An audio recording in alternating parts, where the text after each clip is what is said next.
Adopt deportations of rejected Afghan asylum seekers, saying other European countries were doing the same in response to a large influx of migrants since summer of 2015. Over a million migrants have flocked to Germany in the last 2 years. Chancellor Merkel, who initially embraced an open-door refugee policy, has toughened her tone in recent months as she seeks a fourth term in September 24th election, in which the anti-immigrant Alternative for Germany party is expected to win seats. In December, Germany has begun carrying out group deportations of Afghans, with the government seeking to show it is tackling the high number of migrants by getting rid of those who do not qualify as refugees. 1/3 of those sent back on the first flight were criminals convicted of offences. Turkish voters based in the Netherlands started casting early ballots in a referendum which could boost powers of the country's president amid an ongoing diplomatic spat between Ankara and Europe. Officials and news reporters said polling stations to accommodate some 250,000 eligible Dutch-Turkish voters, most with dual citizenship, opened at 3 venues across the country. Voters in 6 other European countries, including the largest group of some 1.4 million eligible people in Germany, began casting their ballots last week, with a total of around 3 million allowed to vote in 120 Turkish missions in 57 countries. Turkey itself will vote on April 16th on the proposal to create an executive presidency and abolish the post of prime minister. Monaco recently tested its security measures and ability to react to a serious public safety threat in a hostage-taking scenario named Alpha Tango. The full-scale operation gathered more than 400 law enforcement teams and medical professionals together at the renowned Third Auditorium in the context of a multi-hostage situation. This hypothetical intervention at the Monaco venue saw teams from the Princess Grace Hospital of Monaco, the Monegasque branch of the Red Cross, the Institute of Nursing Training, police forces and the fire department come together to manage the dramatized situation. Teams from the prefecture of the Alpes-Maritimes region also participated in the exercise as part of established security cooperation. The deployment of Terminal High Altitude Area Defense, or THAAD, on the Korean Peninsula is rapidly changing Korea's relationships with its 2 most important partners, the United States and China. The initial estimation, as offered by U.S. Forces Korea Commander General Vincent K. Brooks, was that the American missile defense system would be deployed sometime in the summer of 2017. As of March, however, parts of the THAAD battery have already landed in Korea. While more time is needed to prepare the site in Seongju, it appears likely that a fully operational THAAD system could be installed much earlier than initially anticipated. China has responded aggressively, banning imports of Korean cultural products and cracking down on tourism to Korea. Lotte Group, the Korean conglomerate that agreed to a land swap deal with the Korean government that would allow THAAD to be placed in Seongju, had been the target of retaliation by the Chinese government, as well as Chinese consumers who have boycotted Lotte products. In the Sultanate of Oman, a roadmap handbook released by 10th Fleet last week, the government body created last year to diversify the economy away from oil and gas-dependent states, said that short-term contracts would benefit the economy and provide more jobs for young, skilled Omanis. The reporter states that this initiative aims to provide employment opportunities for part-time work in the private sector for workers and job seekers who are Omani, in addition to enhancing the flexibility of a non-Omani labor movement affiliated and registered within the same entity. It is aimed at allowing the recruitment of non-Omani workers with temporary license in some specialized professions. Report authors have told Times of Oman that the plan is currently being appraised by government lawyers. An official at the Ministry of Manpower said that part-time work is currently not available for non-Omanis, but there is an initiative to provide short-term temporary contracts. French Finance Minister Michel Sapin on Saturday said on the sidelines of the ECOFIN meeting in Malta, an agreement with the International Monetary Fund or IMF on the Greek debt is necessary. If there is no agreement on the sustainability of the Greek debt, markets will not regain their confidence in Greece. As the country's return to the markets will not be possible, Minister Sapin said, adding that an overall agreement with the IMF on the debt issue must be reached and prepare Greece for returning to the markets in mid-2018. He also said that Greece will meet the 3.5 PCT of GDP surplus target in 2018 and the following years. However, restrictive measures must be taken both in 2019 and 2020, provided that Greece meets its fiscal targets. The French finance minister said it will be in the position to implement targeted social measures along with the restrictive ones.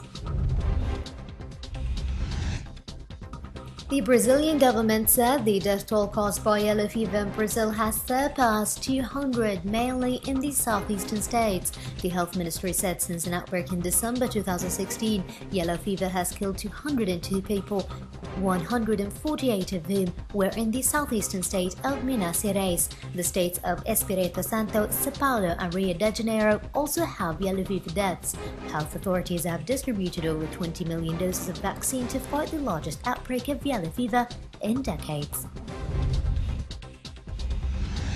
Board chairperson of the Kuwait Disabled Sport Club and head of the Special Olympics delegation to the United Arab Emirates, Shafil Hadri, praised the level of excellent performance of the Special Olympics team regionally and internationally. He said this during a meeting with the UAE National Director of the Special Olympics, Majid Al-Asaimi, on the sidelines of the training camp of the Kuwaiti delegation in Dubai, UAE. The meeting highlighted efforts exerted by all concerned bodies in ensuring success of the Special Olympics 2019 World Summer Games, which will be held in the UAE capital, Abu Dhabi. Al-Hajri praised the role of Kuwaiti youth and sports authorities in providing all necessary support to ensure disabled athletes are getting opportunities to improve their skills and abilities in sports, as well as participate in local, regional and even international competitions. The British are heading to France by balloon. Dozens of brightly coloured hot air balloons soared over the white cliffs of Dover in an attempt at the largest mass balloon crossing of the English Channel. The flotilla of about 100 balloons took off just after dawn into uncharacteristically blue skies, heading for Calais. Guinness World Record says the previous record for a crossing is 49 balloons set in 2011. The event was organised by recruitment firm Datum RPO and marketing group Exclusive Ballooning. The first balloon crossing the channel was made by Frenchman Jean-Pierre Francois Blanchard and American doctor John Jeffries in 1785. One of the organisers said the weather was perfect. They needed to have a strong and consistent wind coming over London and going right into the continent, so when the balloons go up, they are guaranteed to go into the right direction and not along the French coastline, adding the flight had been cancelled many times before.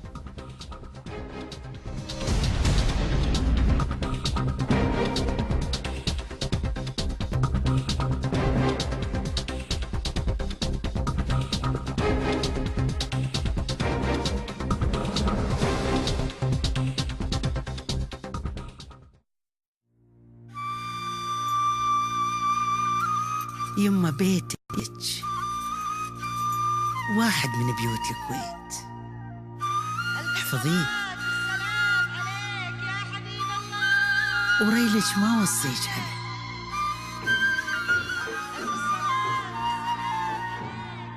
كل بيت يا بنيتي تعمر الأوطان. أنا أمك ومن العودة أهل الكويت.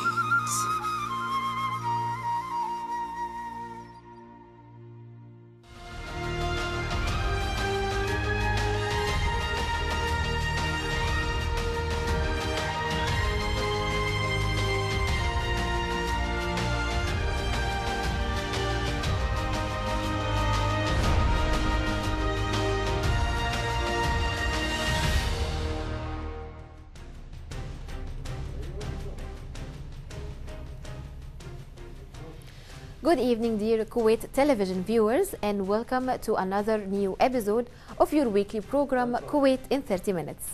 The English News and Political Programs Department has prepared a variety of reports that highlight the main events that have recently taken place across Kuwait.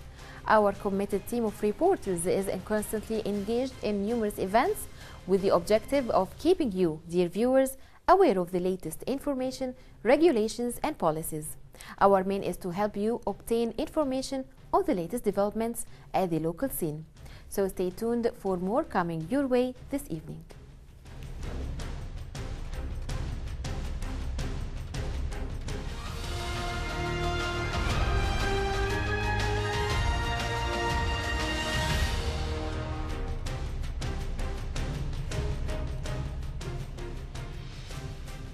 Dear viewers, thank you once again for joining us with your favorite show, Kuwait in 30 Minutes. The Sheraton Kuwait and 4 Points by Sheraton celebrated over 50 years anniversary as the first 5-star hotel in Kuwait and the first hotel to open outside of the United States. The celebration was attended by His Highness Sheikh Jabir al-Mubarak al-Hamad al-Subah, the Prime Minister, and other senior officials. Our reporter Taslima Rasool was there and has more in this report. This evening's celebrations of the Sheraton Kuwait and 4 Points by Sheraton is inaugurated for over 50 years as the first 5-star hotel in Kuwait and the first hotel to open outside of the United States. On the occasion of more than 5 decades of the opening of the Sheraton Kuwait Hotel, which has become a real milestone of its landmarks, bringing up its track record of achievements and a prime location of successes. Opened in 1966 with a wholehearted commitment to a perfection, blending between the old heritage and a renewed tradition with a distinctive worldwide reputation for excellence, along with the spectacular 4 Points by Sheraton Kuwait, the gateway to the best of Kuwait, together forming the biggest hotel complex in Kuwait. I'm here today to celebrate with the Al Shaya family the 50th anniversary of the Sheraton in Kuwait. For Marriott International, this is now the first hotel in the entire Middle East and Africa region. This hotel, since it was founded, has seen incredible changes throughout the Middle East, including the war, and it has bounced back. And the Al Shaya family, Al Nusuf family, have invested significantly to bring this hotel back post-war. And it really has been an amazing partnership lasting over 50 years. It is this kind of partnership that is Marriott's DNA.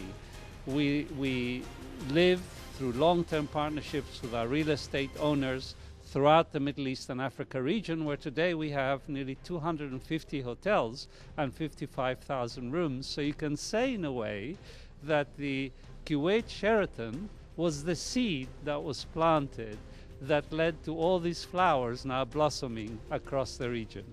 You know, I'm the Netherlands ambassador and I'm very pleased to celebrate with all the people in Kuwait the 50 years of Sheraton, because Sheraton was the first international hotel that was going to be in Kuwait. It's 50 years ago, and all through the history Sheraton was always there and was a landmark. All the important people stayed in the Sheraton Hotel, and even when the time was difficult 25 years ago when we had the invasion of Iraq, but anyway Sheraton survived, and it's still the leading hotel here in Kuwait, and many others came. And also beautiful other hotels, but of course Sheraton remains the icon of hotels here in Kuwait. So that's why I'm so happy to celebrate it. And also, may I say one thing, the food here in Sheraton is also unbeatable. So it's the kitchen is fantastic.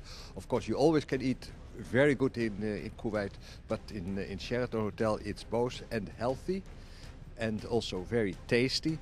But it has to do with the fact that often all the ingredients are coming from the Netherlands, and so that brings also Sheraton and the Netherlands together. Guido de Wilde, Chief Operating Officer for Marriott International. I'm in charge of the Middle East. At the moment we have 103 hotels in operation, but it actually all started in 1966 with the Sheraton Kuwait. The Sheraton Kuwait was the first hotel for our company in the Middle East and in Africa. And the second hotel, the second Sheraton Hotel, outside of the United States of America. So it's a real icon and it's a real landmark, and it's a pioneering property, if I can call it that way. It all started here. I came first time to the Middle East in 1984. I was based in Bahrain, and the first hotel I actually visited outside of Bahrain was the Sheraton Kuwait. This evening at the Sheraton Hotel celebrates over 50 years anniversary since its inauguration in 1966. The event was attended by many royal officials as well as ambassadors and local residents. This is Taslima Rasool reporting for The Week in 30 Minutes.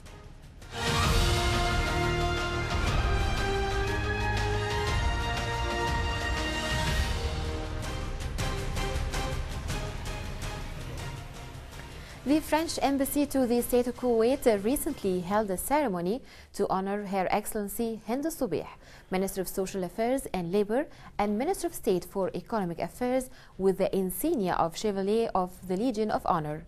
The award ceremony was attended by a number of distinguished guests in the presence of His Excellency Christian Nakhle, the French Ambassador to the State of Kuwait.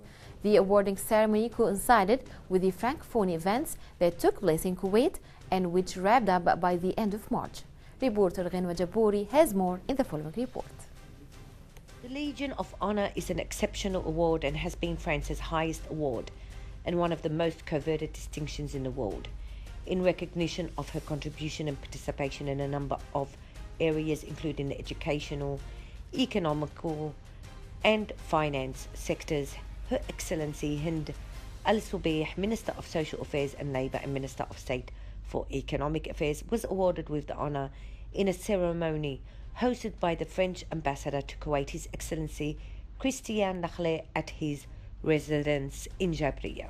Tonight is something very special to me. We've been very honored to receive at my residence of France in Kuwait Minister Hind Sabih, Minister of Trade, of Economy, sorry, and she was extremely happy when I went to the ministry and told her that the President of the Republic awarded her with a medal, which is a very important one, being a Knight of the Légion d'honneur, which is the most important award that we can give to any citizen all over the world. It's not something usual that we do. In her speech, Her Excellency Hind Subih thanked all the employees in the ministries which she has worked for. She thanked them for their hard work, loyalty and commitments towards their job. She further mentioned that she would like to share the award with Kuwait, her family and all employees of the ministries who have helped her forge her way through the betterment and development of Kuwait. We have celebrating in Kuwait for the last 10 days the Francophonie. This year the Canada was on the lead, but of course we were there, we were following, and I was very happy to participate to almost all the events. Every night we had so many good opportunities to meet Kuwaitis interested in sharing with us this Francophonie week in Kuwait. It was great fun. I was very happy about that, and hopefully next year we'll do even more and better. And I realize how much people are interested in sharing with us, Francophones, French people, but also Canadians, from Belgium, from Switzerland, all our culture, the way we see the world, also how much interaction we have between us Francophones. So this was great to be done here in Kuwait, and I was very proud of it. His Excellency French Ambassador to Kuwait Christian Nakhle explained that he was very happy with the Francophonie events in Kuwait and that the Francophonie has brought many people together under one roof in a most positive fashion, which has brought cultural and educational dynamics to the Francophonie arena. Tonight's event witnessed the honouring ceremony of Her Excellency Hind Al-Subih by His Excellency Christian Nakhle, French Ambassador to Kuwait. From the residency of the French Ambassador to Kuwait, Christian Nakhle, I'm Ghenwa Jabouri reporting to you for The Week in 30 Minutes.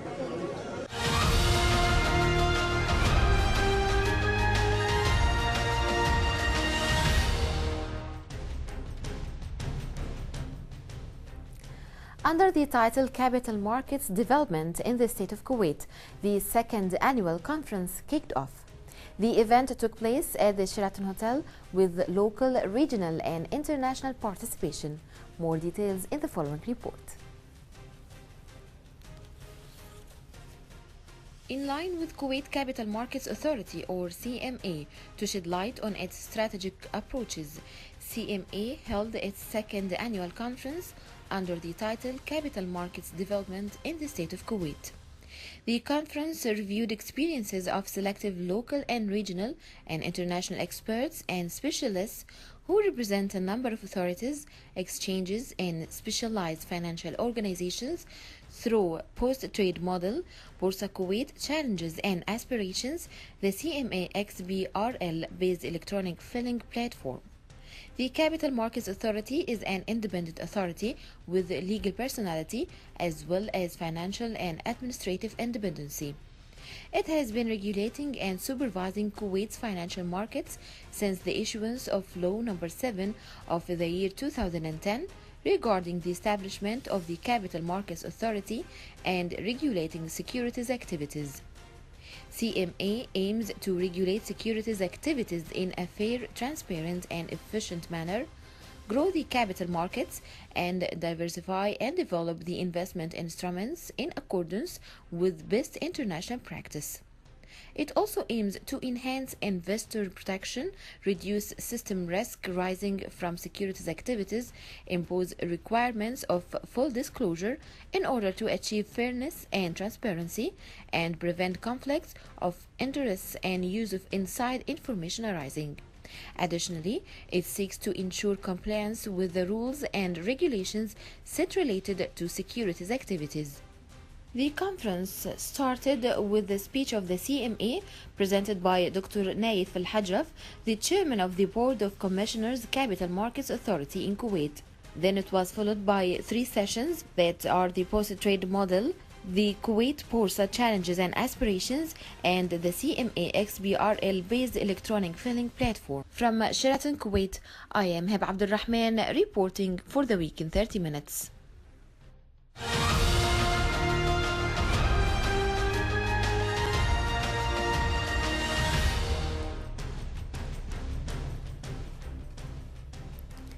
Amani Al-Hajj is the first international opera singer in Kuwait and one of the greatest sopranos on the Gulf region.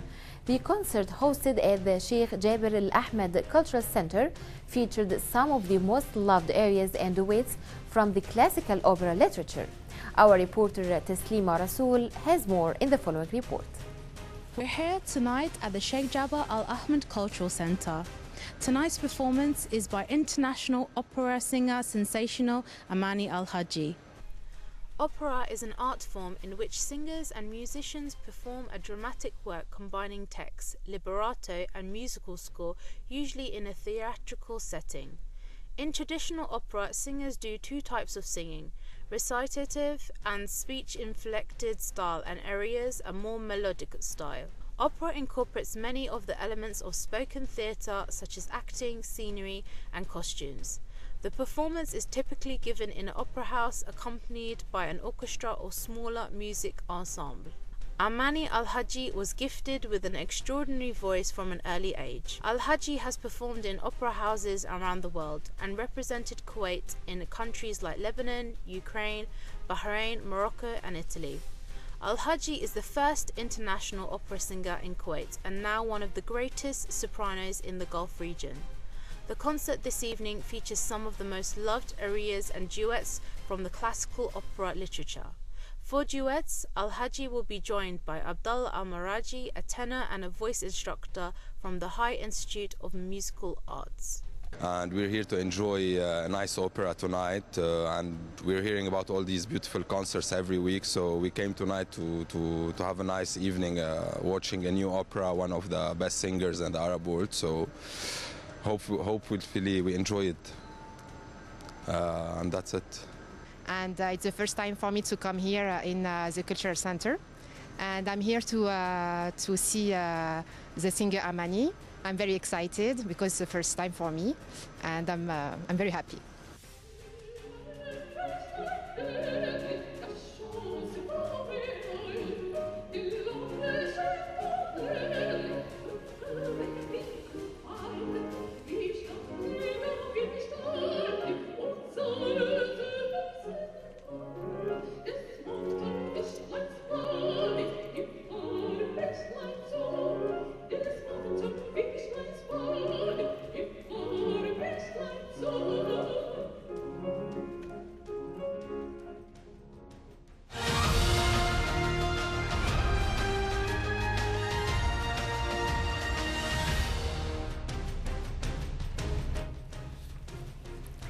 The French Embassy to the State of Kuwait, in cooperation with the French Institute in Kuwait, recently hosted a concert at Sheikh Jabir Al Ahmed Cultural Center.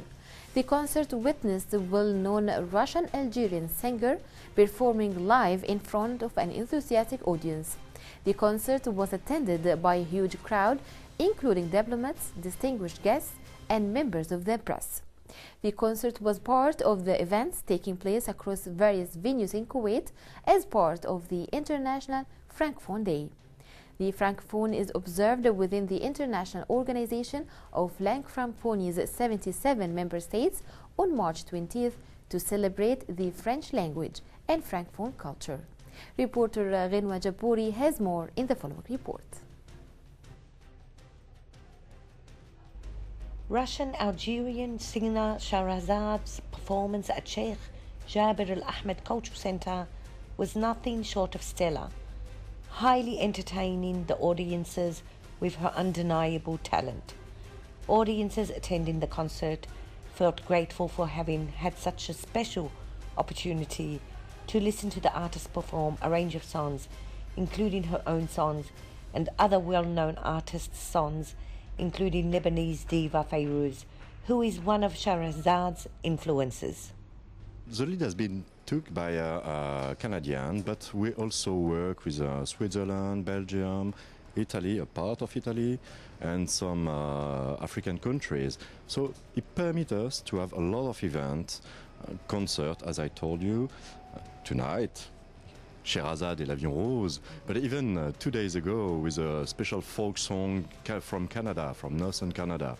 And we'll continue with a photography exhibition from Eric Bonnier. We had lecture with Mr. Volton, which was absolutely fantastic about French in the world, around the world, French speakers, and diversity. So I think we got many different activities that it could focus on culture and, of course, about French language. Vibrant and compelling, the artist exudes the mixed cultures that make her an exceptional artist. Down to earth and sophisticated, Shahrazad's musical abilities are phenomenal and inspiring, to say the least. Really, it's just a real pleasure for me to play here, because I heard that one of my favorite singers played here, Majda Rumi. So it's just an honor for me to be here with my team. And we're very happy, so we're gonna sing, I'm gonna sing in different languages, in Russian, French, Arabic, Armenian, Azeri. And I'm gonna talk about love, and especially freedom of expression. I was influenced by a lot of styles. You know, my mother listened a lot to Fayrouz, Kulthum, also classical music. So I think my music is just world music, like me, you know, a mix. The artist's musical characteristics are deeply rooted in world music and shaped by the influences of varied music genres and well-respected artists such as Kulthum and Fayrouz. Shahrazad is a well-rounded artist who gave much joy to an audience who were mesmerized by her performance. Music and art has a certain ability to transport people to certain magical places, and this is exactly what happened in tonight's concert. From Sheikh Jabir Al Ahmed Cultural Center, I'm Ghenwa Jabouri, reporting to you for the week in 30 minutes.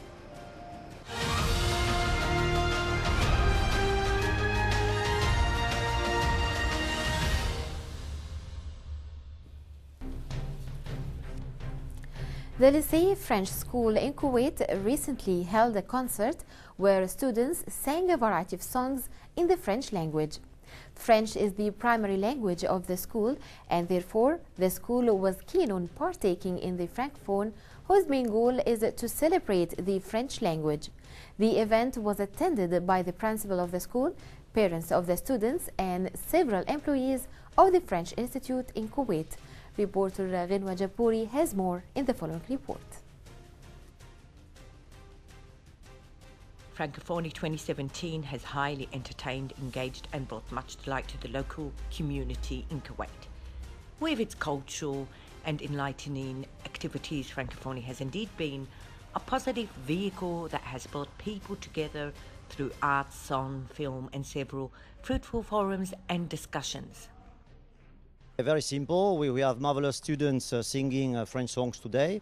It's a show of about 1 hour and a half, and our participation to this month of Francophonie around the world, and in Kuwait especially, working with the French Embassy, with the cultural service. And this is our part now, and Institut Français. Our part is Lycée Français de Kuwait. The students of the Lycée French School have today played their role in the Francophonie, singing a variety of French songs, hence showcasing the beauty of the French language through sheer art and talent. Well, in Kuwait, what I may say, maybe you don't know, but we have here about 15% among 1,400 students of Kuwaitis. So, which is not bad, you know, after all, 200 students studying through French language all the matters of a normal school, I would say. So, not too bad, but of course, we're not going to fight, but we're going to defend, of course, our language.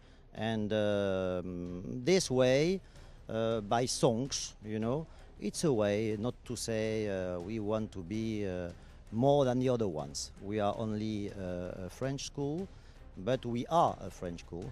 And today, it's part of, I would say, a convivial atmosphere with parents. And more than that, we are very happy and very proud to be in Kuwait, and thanks to the local authorities to allow the French school to be here in Kuwait. Francophonie 2017 has indeed brought about engaging activities that have offered society more than just a glimpse into the French language and culture. Francophonie has allowed people to share knowledge, culture and history in a most positive and engaging fashion.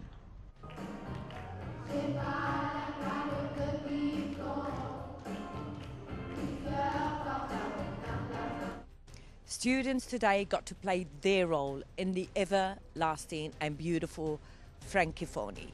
From the Lycée School Salmiya, I'm Genma Jaburi reporting to you for the week in 30 minutes.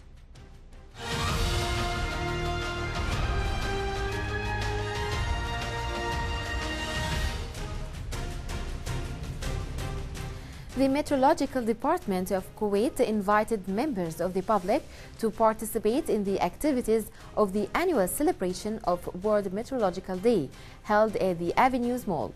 The theme for the World Meteorological Day 2017 was Understanding Clouds. Taslima Rasool has more in the following report. World Meteorological Day showcases the essential contribution of national meteorological and hydrological services to the safety and well-being of society, and is celebrated with the activities around the world. Understanding Clouds is the theme of the World Meteorological Day 2017, to highlight the enormous importance of clouds for weather, climate and water. Clouds are central to weather observations and forecasts. Clouds are one of the key uncertainties in the study of climate change. We need to better understand how clouds affect the climate and how a changing climate will affect clouds. Clouds play a vital role in water cycle and shaping the global distribution of water resources.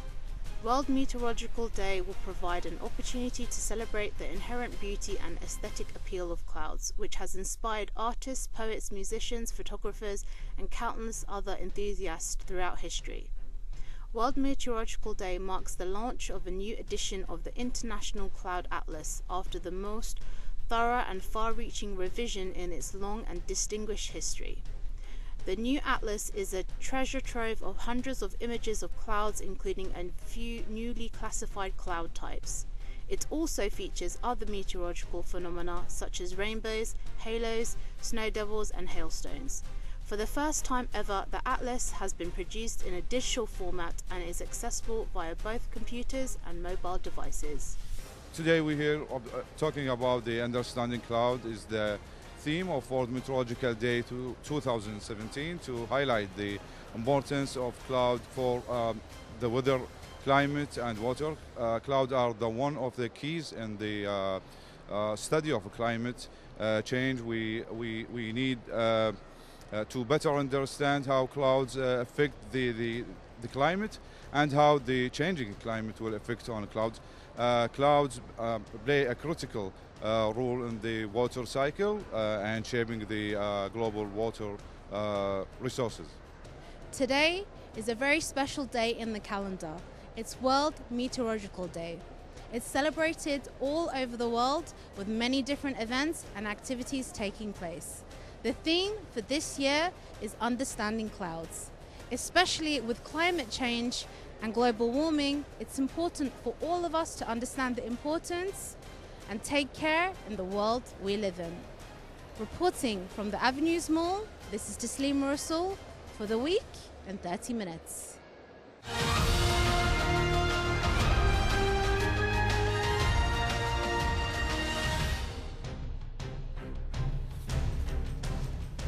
Well, this brings us to the conclusion of tonight's episode of Kuwait in 30 minutes.